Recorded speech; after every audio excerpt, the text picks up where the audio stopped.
In today's episode, we spend the entire time world building.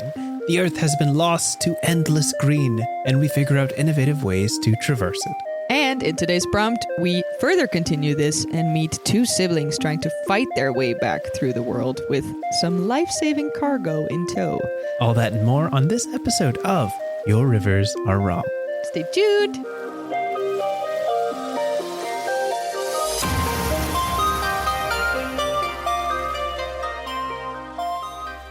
Good morning, or afternoon, or evening, whenever you may be. Welcome back to the Your Rivers Are Wrong podcast. I'm one of your hosts. My name is Dante. And I'm the other host. My name is Merle. And we're here, as we are every week, to talk about the wonderful whimsies of world building, the arts and aesthetics of setting up a setting and telling stories born from it. Yeah! We're closing in on the end. We are! It's true. Look at that. Can confirm. It's crazy. I have said this season, vocalized, and I didn't want to jinx it, but it's so true. Compared to last season, we are recording at a regular pace, and that's good.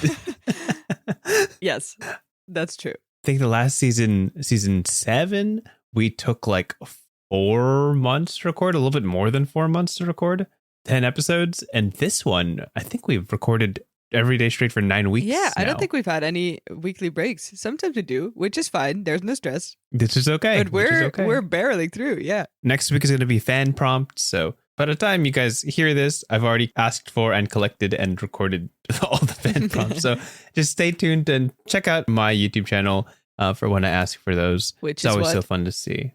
What's your YouTube? Oh, right. My YouTube is at Wintry RPG. I mean, the thing is, if we are so efficient about recording, right, it doesn't really matter when you send in prompts, because whenever you do, No, it doesn't. We'll eventually get to them. Because we have like 2 prompt episodes per thing anyway. So, don't feel obliged to wait for the announcement. Just send us stuff if you want to. Yeah, we do save prompts from all the other times we've asked for prompts. And sometimes I'll be like, hey, this is a cool prompt from 5 months ago. I will revisit. Yeah. Yep. We are getting into the dog days of summer. We're getting pretty close to as hot as it could be. Oh, okay. I want to speak about something that happened to me literally yesterday. Oh. Which is so funny. Please go ahead. To me, I don't know if it'll be funny to everybody else. But we'll find out. My hospital that I work at every year holds this thank you party in a space nearby the hospital, like a park that they rent out, and they give us like food and we get to do like little carnival games. And it's like, a thank you to the employees. Is it like an end of the year thing? Middle of the year. Yeah. Something like that. Usually there's a bunch of carnival games and I love being the guy to try all of them, like throwing a ball at cans or I don't know, rolling things to just the right spot. Very simple carnival games, right? This year, they had none of that. Oh. But what they did have was 2 setups of DDR. What's DDR? Oh, lovely. I'm so glad you asked. DDR is Dance Dance Revolution. Oh. It's the game you find in arcades with the 4 arrows that you step on. Right. What you have to like jump with your feet and then do the sort of Guitar Hero, but for dance. Oh, nice. Guitar Hero, but for dance. Yeah, that's exactly right. Yeah. That's a perfect way to explain it. Yeah, okay. Not everybody played that game growing up, but I sure did. So all through like elementary, middle school, high school, that was like my siblings and I and my friends, we all like DDR and we all like practice that. So me seeing this in the park, like 15 years after I've last played, I become a teenager again. I just look at it with wide eyes and I'm like, is that a free setup of DDR? No arcade tokens or anything? You just walk up and play? And of course, professional setting, right? All professionals in this park. Yeah. Nobody goes up to the DDR mats. So here I am just like hobbling over like a goblin being like, hey, can I play? And they look at me like, oh, okay, sure, whatever. We don't actually expect anyone to play, but sure. And I get on and I do. And I hit like... Did you freaking smash it? I did. Yes. I did so great. And I put on the song and I didn't know. I played it. I killed it. I'm like, wow, this is easier than I remember. And then I played a second song a little bit harder. And boy, could I not keep up anymore. And I've realized that in the last 15 years or whatever, I have gotten older. Oh, no. So as I'm dancing, I'm just getting winded. I just feel like my feet are not like, moving fast enough. Oh, I feel myself entering slow-mo, and I just have to stop in the middle of a very intense song. And I'm like, I need to sit down and have some water. Oh, God. This is... wow. So I walk over to my coworkers, and I'm like, ashamed. I just sit down, like downcast. I'm like, I cannot keep up like I used to.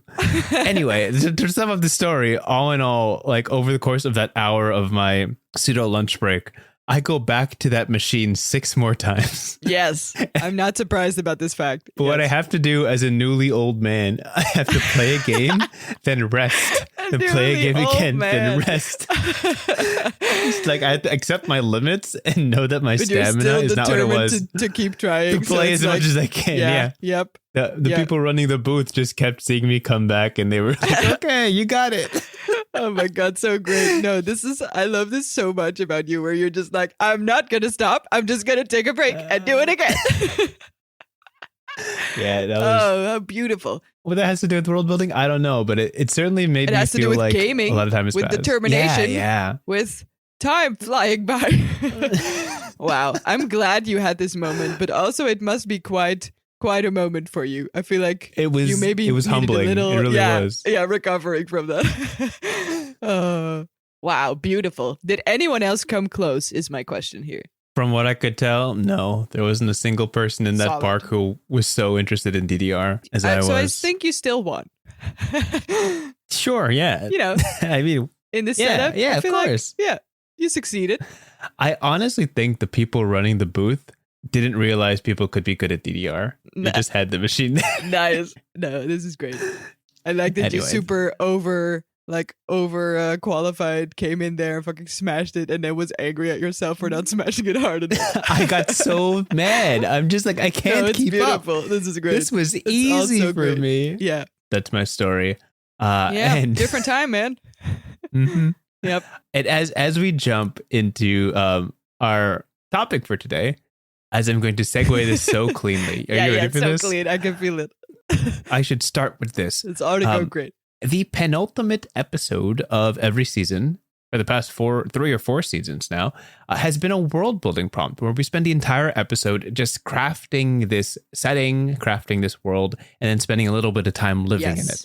So we're going to continue that tradition today. Speaking of moving in weird ways. Okay. Stick with me here. Yeah, no, sure. Okay, you got it. An episode or 2 ago, we were talking about a new tabletop RPG. Well, not new, like in the last few years new, but a tabletop RPG called the Wildsea. And I was so enamored by that setting. I haven't yet read the actual book, so I'm lucky to be a little bit in the dark about the actual setting of that space. I just understand the general prompt that's given to me in terms of what the setting is. So we're going to build there. Here is the prompt we're going to be handling for the entirety of the episode. Are you ready? Yes, so ready. Let's stretch some world building muscles. Inspired by the Wildsea, the world has been claimed by endless green, which has made all current forms of transportation obsolete. Today, we will brainstorm new and innovative ways the world has figured out how to travel on this newly covered world. So nice. If you're not familiar with the game, in the Wildsea, it's almost as if the entire world has been covered with an ocean of greenery, of flora, of plants, of vines and all that. Yeah. And that has abolished all sense of roads or highways or anything like that. Today, I want to talk about different ways people have figured out how to travel here. And I want to kind of focus on 5 different points. Oh, okay. Which is travel by land, travel by sea, travel by air, mass transit, and solo travel. What does that mean? Is it like lots of people trying to get to a certain place? Yes. So mass transit is travel for the common folk, travel for people who are not pilots or sailors or anything like that, just normal people. How do they navigate this world? Yes. And solo travel being, of course, someone traveling on their own. So, yes. I think with something like this, we have to establish what the heck happened. Just like a how. Okay. We have talked about in the previous episodes this season about post-apocalyptic worlds and how there's a very common trope of a world that once had technology, but no longer does. So to make this prompt interesting, we can't use old junk cars. We can't use decrepit boats. We can't use planes. None of that is accessible to us anymore. Okay. It's like a reset for anything transport. Yeah, we can have those ideas in mind. We can have the knowledge of what those used to be, but we cannot use them today. Okay, so understood. We can start with probably the simplest, which is by land. And assuming this entire world has been covered by greenery, what are your initial impressions on how people would get around? Okay, because I am 4-year-old in my heart, my initial thoughts went to freaking Spider-Man zip lines on your hands. Because I'm like, if everything is constant cover everywhere, there's like vines everywhere, it's not gonna, like, is it gonna help to just try to be on the ground all the time? Maybe not. Maybe we should like monkey this, you know? Okay. It is actually, in fact, also a thought of a 4-year-old because I just love zip lines and being like, whoosh, whoosh, let's go. You know? Taking that into consideration, maybe that should not be the main transport. But I feel like it's very convenient to do so if there's a lot of up and down / blockades that are not just like two plane thing, but also in highs and lows of the ground, you know, different sort of layers of where you should be to cross even something. But it's also immediately, it also begs the question of how do we define this overgrowth, right? Is it a la Wildsea where it's literally impenetrable? Is it where there's just so much growing so fast? Is it changing a lot, which makes it hard? Like a la, you know, like those classy labyrinth, you know, Indiana Jones stories where the walls constantly changing. You're like, well, I can't count on this environment, so how do I even move through it? You know, also interesting. Or is it something that literally makes you like physically sick because you can't touch it? Is there like poison plants? Is there like, you know, there's all kinds of stuff to this. Or is it every area that's overgrown, which is basically everything, is basically outgrowing human life? Like, is it like sort of turning into a prehistoric, you know, size where you need to be super ready for nature to try to kill you, that normal humans can't even go through it anymore? Like, is it a sort of game of what is less over or least overgrown in this world, which makes it able to travel through, which is all kind of different approaches, right? And I think in the Wildsea, it's mostly that it's so tangled that you literally physically can't pass. Like, it's like a web of plants, you know, it's like basically a whole structure that you can't traverse through, that you have to traverse on top of. But this can be something else. Like it can mean a lot of things, right? Which I think is a good question to maybe ask first. I think the only ground rule I would like to establish is that the roads are irredeemable. Like lost to it, kind of? Yeah, there's no point in saving these roads because cars can't use them and cars are gone. Yeah. I do like the idea of there being some dangerous patches like poisonous plants that even if you could traverse through them, you wouldn't want to because they're simply deadly to touch. Yeah. Maybe that might lead to some sort of bodysuit as you're traveling through. Maybe submariner style clothing that covers your entire body and, you know, encapsulates your head and things like that.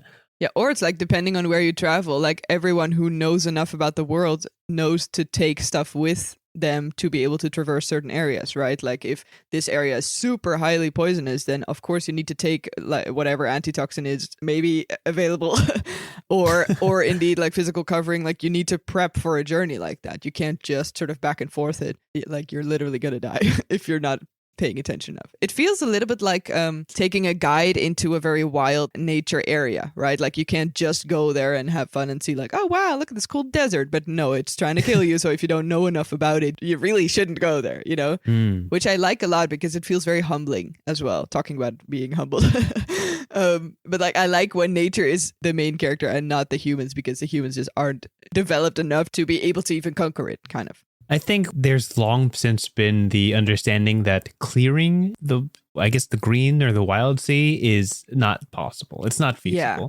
That was like the first few years or something after the crazy. Yeah. And then people were like, yeah, we'll just bring it back to what it was. And then nature bites back and everyone dies. And it's like, well, no, never mind. We won't touch you. It's okay. We'll just silently live here and try to not disturb anything.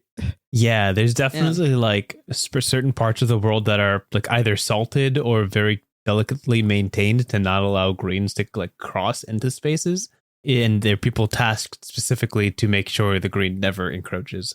It's like, that's the intensity of these wilds. That's also nice. Yeah. I'm thinking like, what if like maybe one or two places are like rare or almost mythical by now because it's been the few, like what if there's either a bunker or like a super advanced greenhouse or something that is literally like still shielded from the crazy. So it's like an area of empty, even if it's just like 50 square meters, right? Like even if it's an area of empty land, it's so rare that people are going to flock to it like it's a fucking, Jerusalem sort of holy grail of traveling.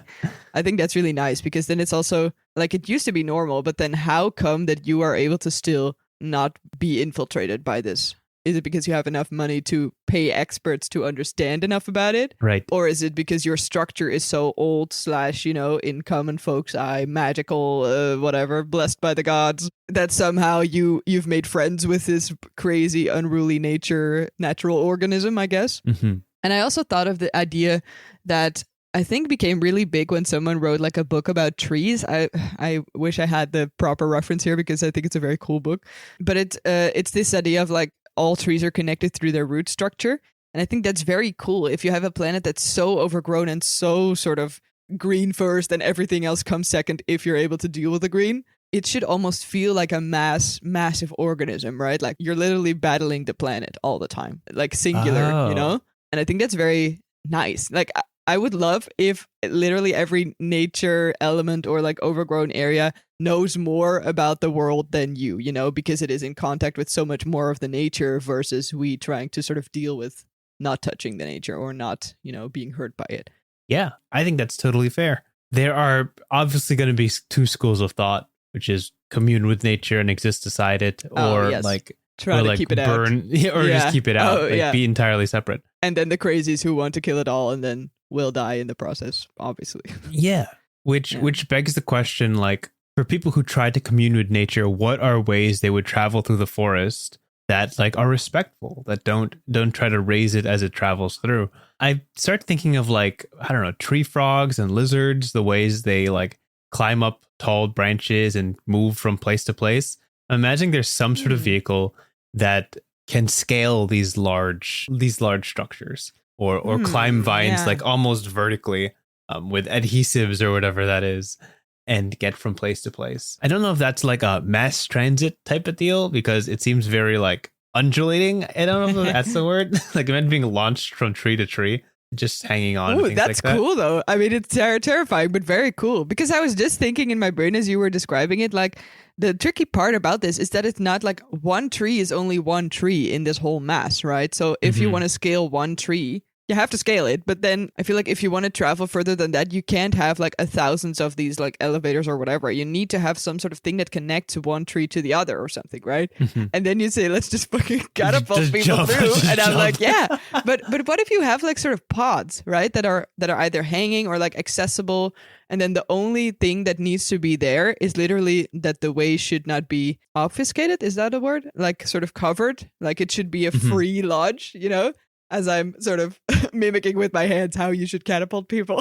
Because that's how you sort of skip some areas, right? If you can sort of reach the airspace of it. It sounds like a crazy idea, but also maybe. Like I'm imagining the space is so dense with vines that it's impossible to not run into some sort of vine on your way down. Yeah. Right? So as you're launching your way through, you just kind of have a suction to just like that was a terrible sound. Attached to a vine and then like use that as momentum to change your directory. Yeah, I mean, keep moving forward. It started as a joke, but maybe it really should be zip lines. Because then if you are able to sort of constantly hang on to whatever you have, right? Or similar to what you were saying, like sort of gecko style, right? Just be super sticky and then just be able to like put your point of contact wherever you literally touch stuff. If you're protected by whatever, gloves or something with whatever you're touching, and then you're able to hold on to whatever you're touching because it's sticky enough or because you are able to loop around or something. I feel like that's maybe most efficient because any big things will just sort of get stuck, right? Yeah. And this is when I start thinking about like the animals that will come to exist here. Right? Do we start utilizing like good question, the animals available? Are there giant mounts that know how to traverse this really well? Do people start like training giant spiders? Like how does this how does this all pan out? Sounds plausible, yeah. Are they our friends? Yeah. If we want them to, probably, yeah. I mean, this is more fantastical than whatever would be practical in this situation. Sure.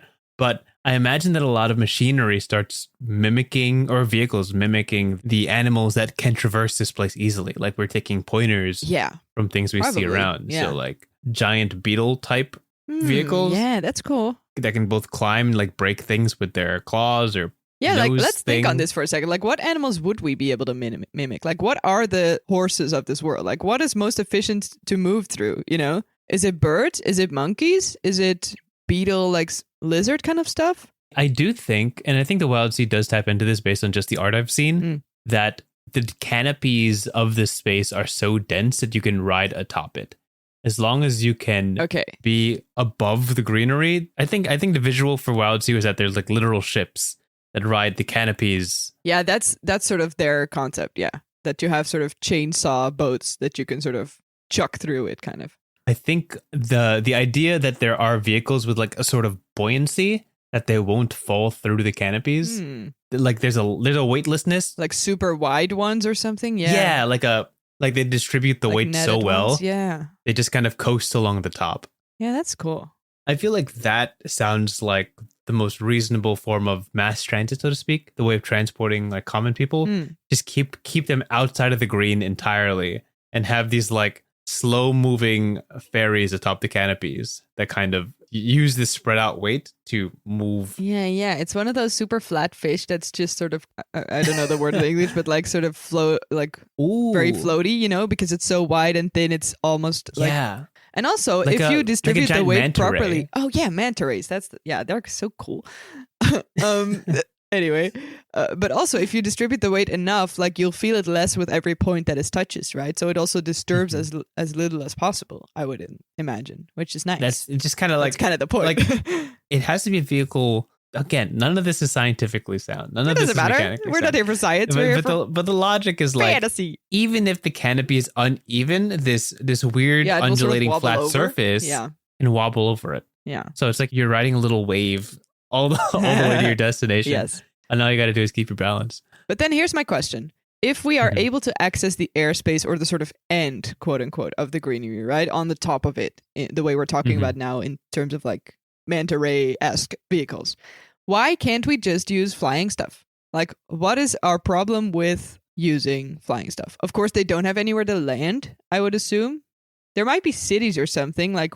Yeah, that's a good question, actually. I think of the fact that this green is so prevalent, like there are no runways for planes. Like even if we made a new one, we would have to like create our own runways, like way above the canopies for planes to take off.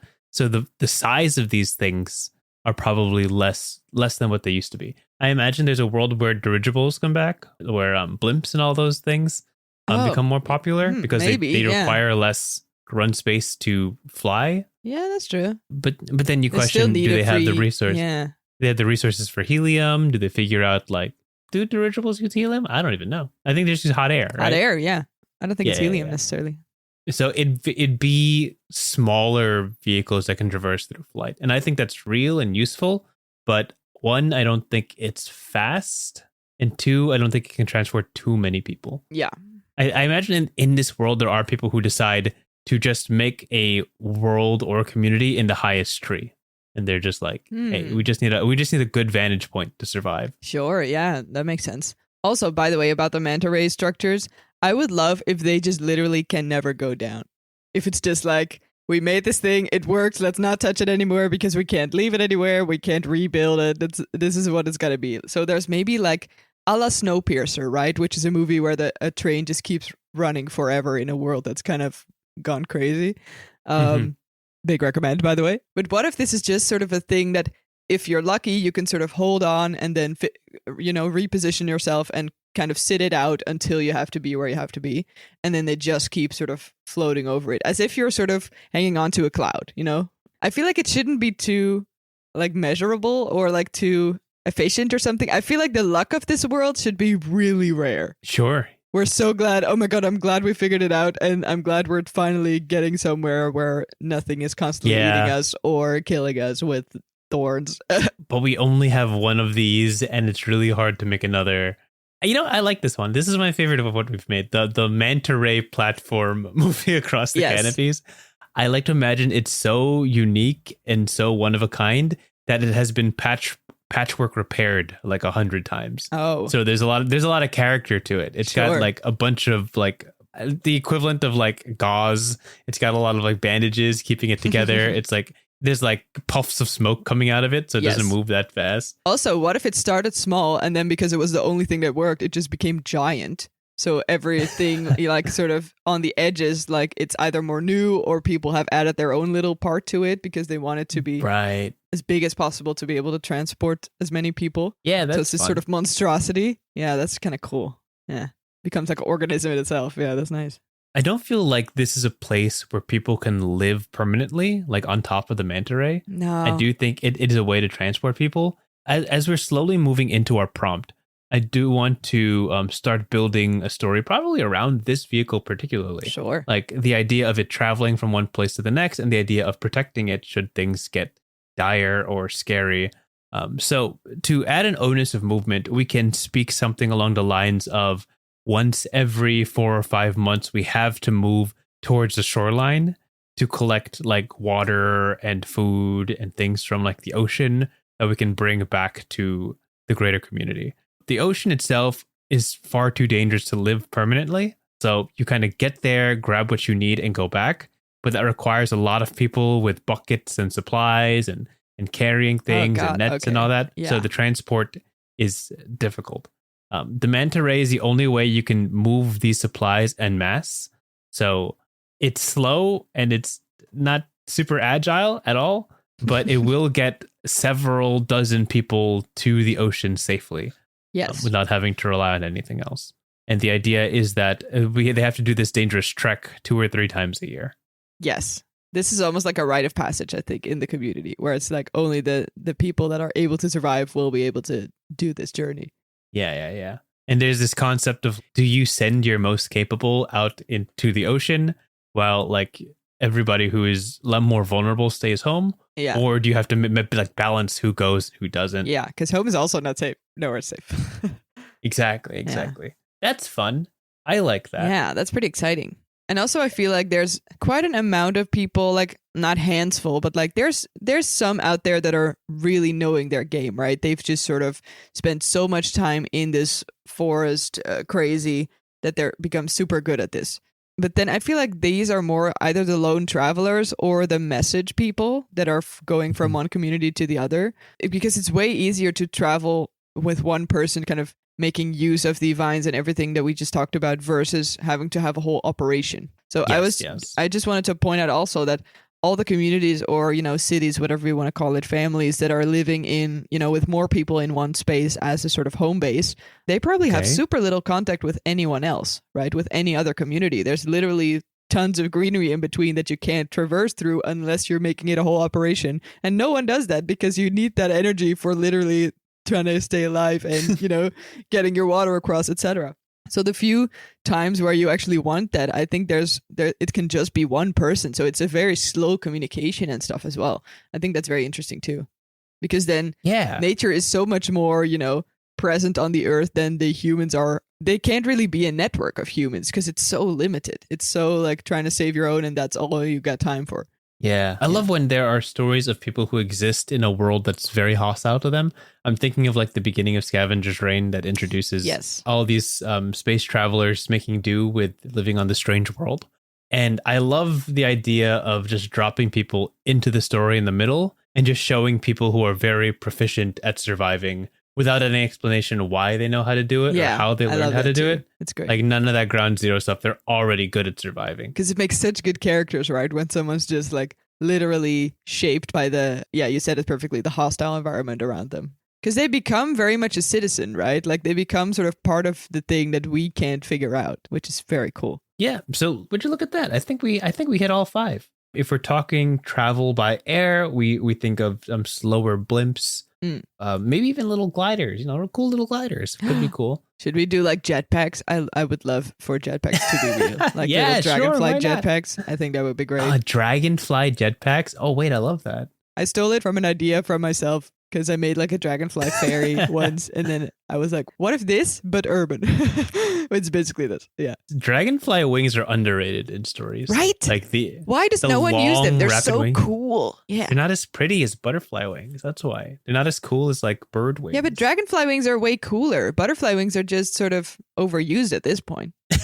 Anyway. That's travel by air. Travel by sea is the manta ray riding on top of the canopy waves. Well, okay, here's one more question maybe to touch upon. Because I thought about this earlier and I didn't get the chance to think it through yet. But sure. If everything is overgrown, right?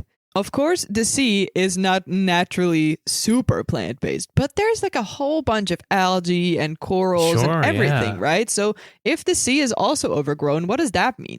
Because we can't use boats and stuff. That's kind of what the prompt was. Like, does it mean that the sea is also just so tangled with stuff that you can't...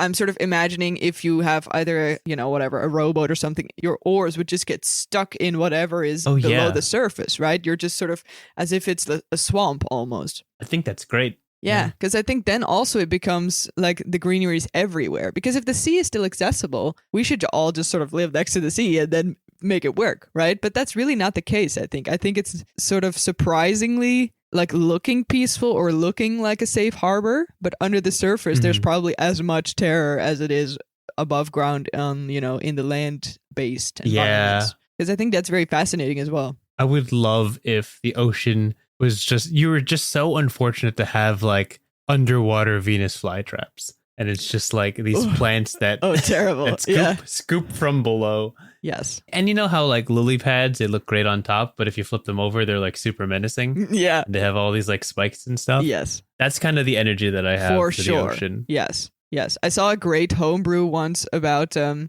think it was a D&D homebrew. It doesn't really matter. There was a great monster that was like a sort of giant anglerfish, but the famous one with a lot of teeth and like a little light to lure people I guess people, sure. Anything in that comes to the light. But instead of the light, it was a sort of mermaid thing. So the light would go all the way up to the surface and lure people in by mermaid style. And then once they go down, it's literally a trap instantly sucking them down into anglerfish mode. And it was terrifying. And I was like, oh my God, this is great and terrible. It's terrible and great. That's very much the energy. Yes. That's fun. It's like a deep water horror version of like a siren. Yeah, but like for instead sure. of dragging you down, there's just a monster attached to the bottom. It already is a monster, yeah. Yes, for sure. Love it. Yeah. Okay. Let's take that and let's play out a scene. So again, we got land, which is like these creatures we would ride to traverse the vines. We have sea, which is the manta ray atop the canopies. We have the air, which is the blimps and the gliders. We have mass transit, which is, again, the manta ray that we're using. Yes. And then solo travel is zip lines or gliders or weird adhesive pods that we launch ourselves through the air. Oh, yeah, we have those too, yeah. So we have all these tools. Yes. And I'm assuming we're using a good number of them on this great pilgrimage to the ocean to claim our materials and come back. Sure. So for today's prompt, let's do that. Since we've painted the picture, let's color it in. We are trained guardians of this manta ray vehicle across the canopy. We are about halfway there to the ocean. We're doing our best to escort everybody safely. And simply put, something goes wrong. Let's start there. Ooh. Okay, to clarify, is there a difference between the person piloting / controlling the manta ray versus the people doing the pilgrimage, or are these the same people? Is the manta ray for us only? Because I think it shouldn't be. I think the manta ray is just a lucky thing we found out, and now it's just roaming endlessly, and we're happy to sort of catch on and then leave at just the right time. Oh, interesting. Like it's like a sentient thing. Well, not even sentient, but like I feel like as soon as we stop it, or as soon as we like organize it, or someone claims it, people will fight over it, and it will just break, and then we don't have anything, right? So I feel like it should be something almost like a running train, where it's like, if you want to get there, just hop on, and then at least you'll save here, and then hop off before you get carried anywhere else. Yeah, I like how it's like a biomech type deal where it feels like a perpetuum mobile, where it's like, oh my God, thank God it's rolling. Let's not touch it anymore before like we don't have a vehicle hop on anymore. while we're going. Kind of, yeah, absolutely. So it could be like a bus on a bus route that is just like moving doing the same cycle over the course of its existence. Yeah. Yeah, and then we hop on in March, we hop off in June, and we... Yeah, so I feel like the hop on and the hop off is like a super dangerous thing, right? Because you have to start distributing your weight evenly, and it's obviously different when you return from your journey, because then you have a whole lot more weight, because as soon as the weight's off, the thing will collapse, or it will go wrong, or the system, the mechanic is not working anymore. So I think that's the first challenge. And once we're on top of it, we can sort of literally stretch a little bit and be like, okay, we can see where the ocean is. We know where to take off. What's our plan? And I do think that we're not the only ones who use it. I think there are neighboring communities who might need to rely on it as well. This shared space is quite limiting. Yeah. So I do think that for this prompt, we're not going to just be passengers. We are active protectors of the people on the Mount Array. And we are traversing the wide green of this world in our own separate ways to be a little more free, a little more mobile in comparison to the Manta Ray if things happen. Sure. So, so in this world, you have a character, or it could just be you, really, whatever you want. How would you envision yourself or your character protecting this bio vehicle? Okay. This is a great opportunity to give yourself zip lines. Yes, I was literally saying, do I want to be cool about this? Because then I will use zip lines and dragonfly jetpacks, obviously. Are we fully fleshing out? Are we naming and everything? Yeah, of course. Why not? Okay. I will be Lavender. And she's super tough. She has lived like her whole life in this sort of environment, right? She hasn't seen the collapse of the world. She's young enough. Mm-hmm. She's sort of young and spunky and kind of hates a lot of things because she thinks she can do it herself, which is why she's the Odie over jetpack, and she just sort of flies out and zip lines out of the way whenever she feels like people want to teach her something or whatever. Love it. She's very stubborn, but because she has basically confiscated a jetpack by now, which everyone hates because they're quite rare. But they take it away from you but they can't catch you. Yes, exactly. She's become so good at this now that she's actually very valuable to the community. So I feel like because she has such I guess flying finesse, she is unfortunately and very fortunately for her hard to miss on an operation like this, because whenever something falls off, whenever people get swung out by a overcarrying vine or overhanging vine or whatever, she's usually the one that saves their ass. So that's her job. She's basically, not always, but like she mostly sits down, but at points she's hovering around, trying to make sure nothing gets stuck, trying to just in time haul people back in, etc. Love it. How about you? Now, building on that, my character's name is Laszlo. Hot. And Laszlo is the grounded, stressed older brother of Lavender. Nice. Yeah. Great. This is perfect. He prefers to stay out of the skies, and he himself pilots this a little bit bulky, a little bit limber, kind of water strider type bug. Water strider is the one that sort of glides on top of it, right? Or sort of pats on top of it. Yeah. Like has really long legs and glides on top of the water. Yes, I do think this is a mechanical invention rather than like an animal. Kind of mimics it though. Yeah. He doesn't fully trust like the beasts of the wild. Oh, okay. He's very reserved. He's like, actually, we invented this. Yeah. So it's good and we can trust it. I mean, rightfully so. The wild's crazy scary all the time. So it makes sense. Yes. So like in the same way that the manta ray glides on top of the canopies, this like water strider beetle thing is like carefully stepping in certain places that can handle its weight. On the front of it, though, he has attached this like Hercules beetle type claw hook. Nice. And it's useful for like grabbing onto things, breaking through things. He can launch it like a grappling hook. It hooks on with its Hercules mouth. Nice. If I need to like pull myself very quickly to a specific spot. That's some totally spice shit. Yeah, that's great. Or if I'm like far away from the manta ray, I can launch the grappling hook Hercules beetle thing towards the manta ray and pull myself back towards it. Yes, that's great. So very, very practical guardian, very low to the ground, hypothetically.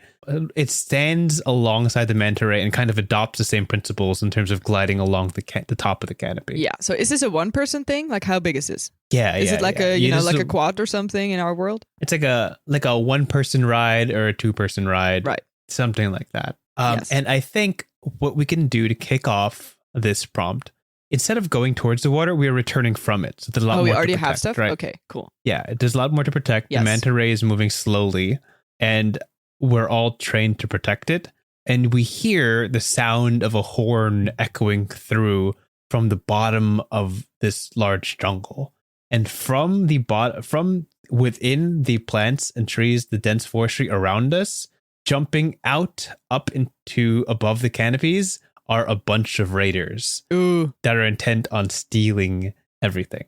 So you, Lavender, have your eyes in the sky. You're the first one to see just the sheer breadth of what's happening here. Right. What does Lavender do? I think, because it's very cool, the raiders are one of the clans that we know about but haven't ever seen, or like we know there's like shitty people in the forest if you're not paying attention enough, right? Yeah.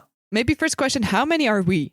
Are we like a full, like, are we 20 people? Are we 12 people? I think the people on the manta ray is close as like 80 to 100 people. Oh, that much. Okay. And everyone's carrying stuff. Yeah. And we as like the defense unit are probably like a strong dozen. Yeah, maybe? Sure. Okay. Oh, that many. Yeah. Okay. It's like an Ark of Noah kind of shit. Okay. In that case, I would say that whoever is kind of jumping out here, right? We can see that they have very specific type of gloves that are almost like clawing, very cat-like, sharp kind of weapons / climbing gear, I would say, where whoever is sort of popping out of the canopy is literally clawing away at the edges of the manta ray. And many of them, because they are with many, and I think they would travel not necessarily by a vehicle, but because they are very well suited for the crazy forest environment, they're maybe just all individual little shits that are bothering our manta ray. They know about the manta ray, but maybe they wanted to use it. Maybe they know that we're traveling, we're doing our big haul of the year. Haul of the year, Haul of the every 3 months or whatever it was. And they're just clawing on, basically. Many of them are able to make it at the manta ray. Some of them are not able to, but in their process sort of claw away at the manta ray itself, so breaking up the edge of it, which sucks, because then, the weight is going to be, people have to sort of huddle together, right? And how the more weight gets to be put in the center of this, because people are screaming, right? It's super scary because everyone is at the edge of this. People are sort of running towards the middle of the manta ray, and we all know, specifically the Guardians know, that that's not what you should do on a manta ray travel, because that's literally how you fall through the sky on the ground, and then you're all done for. Exactly. So I think what Lavender starts doing is literally kicking every fucking Jaguar man claw people that she finds in her way on her way to the center of the manta ray, where she's literally in her own beautiful unfriendly way sort of pushing people back to the edges, because otherwise this manta ray is going to fall and then we're going to be way worse off, right? In the process, probably also trying to like get some provision out of the way, or maybe the provision to the edges, because she's very mobile. Like she's very flittery, if that's a word. So I don't know if it is, which makes her able to be in spots very quickly after each other. And then I think as soon as she sort of is screaming around like, don't huddle together, where as soon as people realize that that's not helping, she will probably like try to kick people in the face that are clawing at this manta ray and stuff like that. That's the first instinct, but it's all going super fast. What about you? Yeah. I love the visual of the claw in terms of like how we've established ourselves thematically and how they are entirely separate. I'm envisioning kind of like tree cats, They kind of they scuttle up trees and stuff. That's kind of the vibe I was going for. I'm imagining like X-Men Sabretooth type energy where it's just like this. Yeah, that's this a cool tall name. They're definitely called that. Yeah. Like this like he's just this tall, hairy, feral man with claws. Yeah. Very Wolverine adjacent. Yes. Yeah, I think there's a moment where like Laszlo seems very stressed. He sees you flying around. Of course. It's one of those moments where the action music Slow-mo. kicks up. Yeah. There's a bunch of turning cameras. You can see Studio Mir has been hired for this animation, the team behind Legend of Korra. So there's a bunch of like actual martial arts put into play as we're fighting them off. Gotta be. I think Laszlo's watching from a distance. Like he spots this happening while he's a little bit away from the manta ray, and he sees you kind of front and center fighting these guys off. And there's a dude sneaking up from behind you. Ooh. What you see is he turns his beetle monster. He turns his beetle strider or whatever it is. Oh yeah. He slams a button on the front. The claw mouth in the front of the beetle just fires forward. You can see it traveling through the air, like snaking through, and it just grabs the dude. Yeah, Lavender can feel like the whoosh of it, like just behind her, and she's like, "What the fuck?" It's instead of like ziplining from one place to another, he's like moving laterally. Like he's launching a hook and then pulling himself in that direction. Yes. So rather than like swinging Attack on Titan, he's just kind of yanking himself in different directions as if he's like a chess piece moving across the board. Yes. I think what the most prevailing threat right now is that there's a bunch of dudes just straight up running away with the supplies. Like, you're doing a great job keeping this thing balanced, and we're clearing off dudes that are threatening the people. But there's like a whole platoon of like a dozen or so cat men just grabbing full buckets of food and just dipping back into the forest. Yes. How do you handle that? I think Lavender is, despite very talented in the air, also a little bit of a hothead, which means that she hates when things are happening at the same time and she can't control it, which is literally what's happening now. So I think she gets very, very frustrated by the fact that she has to be in 3 places all at once. And clearly, because they've planned this, they're with a lot of people, right? We see the ones crawling and snaking around the edges doing a different job than the ones running away. They instantly went on the thing and literally went off as soon as they got something in their hands, a la, Hunger Games start of the thing where it's just like grab everything you can and get the hell out of there, right? And a lot of them are already sort of seeping under them back into the forest that we don't know as well as they do, because they literally came from it and this is not our home. This is just on the way, right? So I think even though it's probably not the best decision because this balance is very, very finicky still, Lavender gets so upset by the fact that they literally had a plan and are executing it to perfection. I would love, by the way, if one of these, like, if the dragonfly device that she has is quite bulky, but also quite delicate, where it's like almost hummingbird-like. It has to go super fast, right, to carry her weight, but it's also a sort of finicky machine. Like, it's still a jetpack in a way. So I feel like in order to even make these wings stay working, every now and then she has to like pull almost like a sort of like a lawnmower cord. Like a lawnmower cord where it's like fucking keep working, you bitches, so she does that because it's necessary, but also because she's fucking mad. And then dives into the canopy, probably to the distaste of Laszlo, who's like, what the hell are you doing? Or anyone really in the team, and is just trying to something like, your wings are too wide to go down there. Yeah, but Lavender doesn't care. She's just upset that they're winning because they are getting the provisions and we're just barely keeping alive, and that's all we're capable of right now.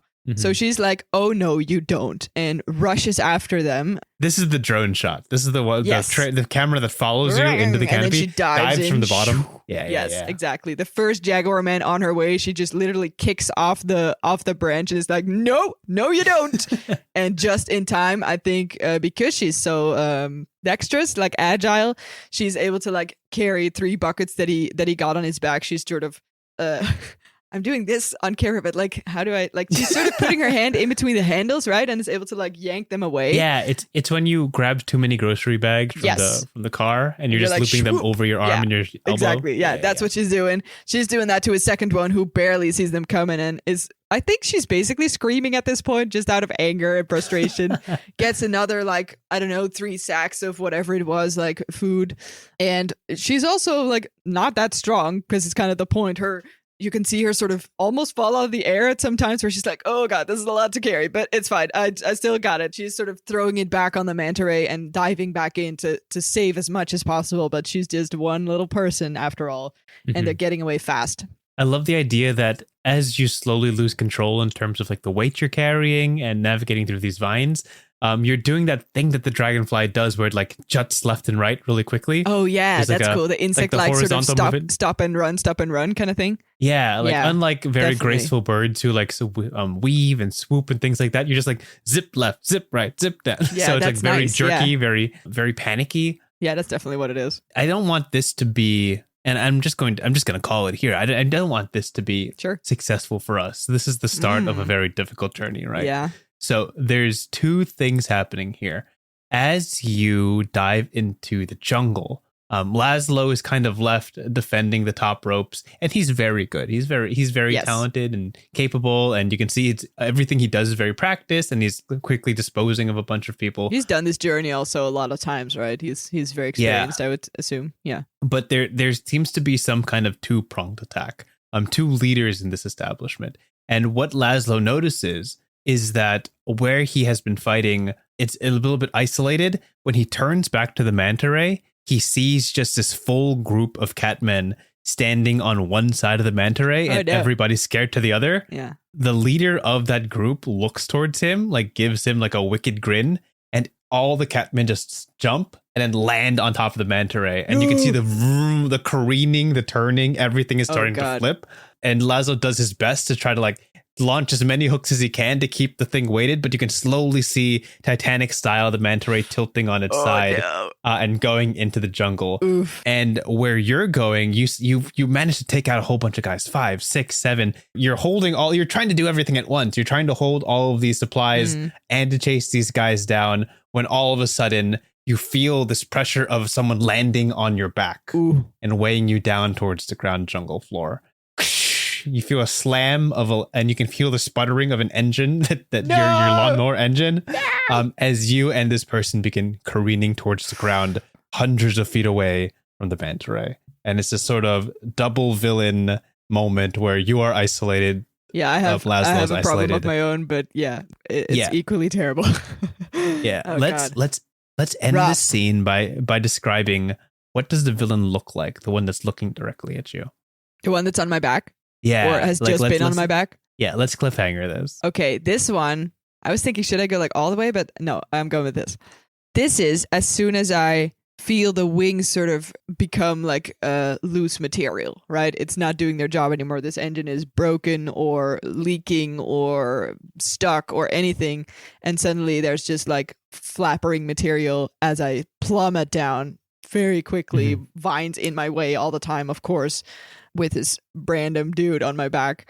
And as I try to turn around, probably just on impact, we sort of fall apart because it's, I mean, he's also falling. Glad we're sort of breaking each other's fall, but not really. It still fucking hurts.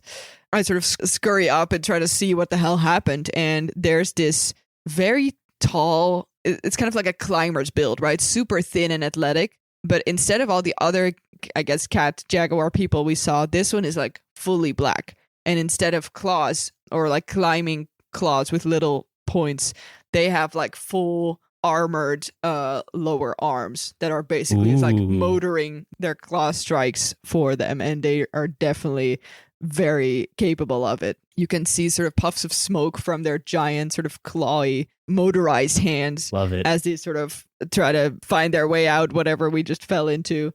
And there's this super epic, terrible stand down a la, you know, Wild West style, where it's like, oh my God, we're both alive. Oh my God, I hate you.